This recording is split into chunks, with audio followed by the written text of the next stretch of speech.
JFK and the Unspeakable: Why He Died and Why It Matters, by James W. Douglas. Narrated by Pete Larkin. Copyright 2008 by James W. Douglas.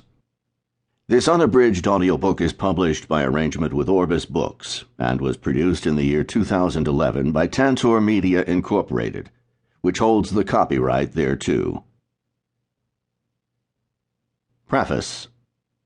We can know the essential truth of President John F. Kennedy's assassination. That truth can set us free.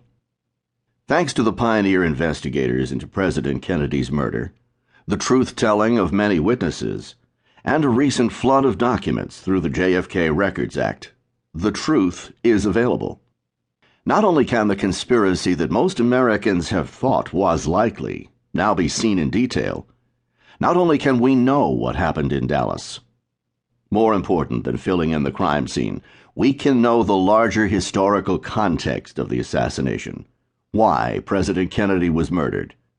We can know the liberating truth. The story of why JFK was gunned down is the subject of this book. I have told the story thematically and chronologically, point by point through a sea of witnesses.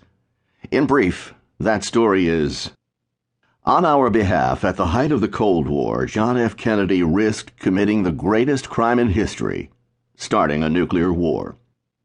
Before we knew it, he turned toward peace with the enemy who almost committed that crime with him. For turning to peace with his enemy, and ours, Kennedy was murdered by a power we cannot easily describe. Its unspeakable reality can be traced, suggested, recognized, and pondered. That is one purpose of this book. The other is to describe Kennedy's turning. I hope that by following the story of JFK's encounter with the unspeakable, we will be willing to encounter it too. John Kennedy's story is our story, although a titanic effort has been made to keep it from us. That story, like the struggle it embodies, is as current today as it was in 1963. The theology of redemptive violence still reigns. The Cold War has been followed by its twin, the War on Terror. We are engaged in another apocalyptic struggle against an enemy seen as absolute evil. Terrorism has replaced communism as the enemy. We are told we can be safe only through the threat of escalating violence. Once again, anything goes in a fight against evil. Preemptive attacks, torture, undermining governments, assassinations. Whatever it takes to gain the end victory over an enemy portrayed as irredeemably evil. Yet the redemptive means John Kennedy turned to in a similar struggle was dialogue with the enemy. When the enemy is seen as human, everything changes. That reconciling method of dialogue, where mutual respect overcomes fear, and thus war, is again regarded as heretical in our dominant political theology.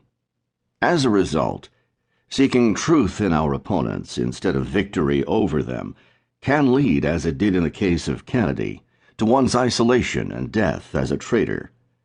That ultimate crown is, as Dietrich Bonhoeffer said, the cost of discipleship.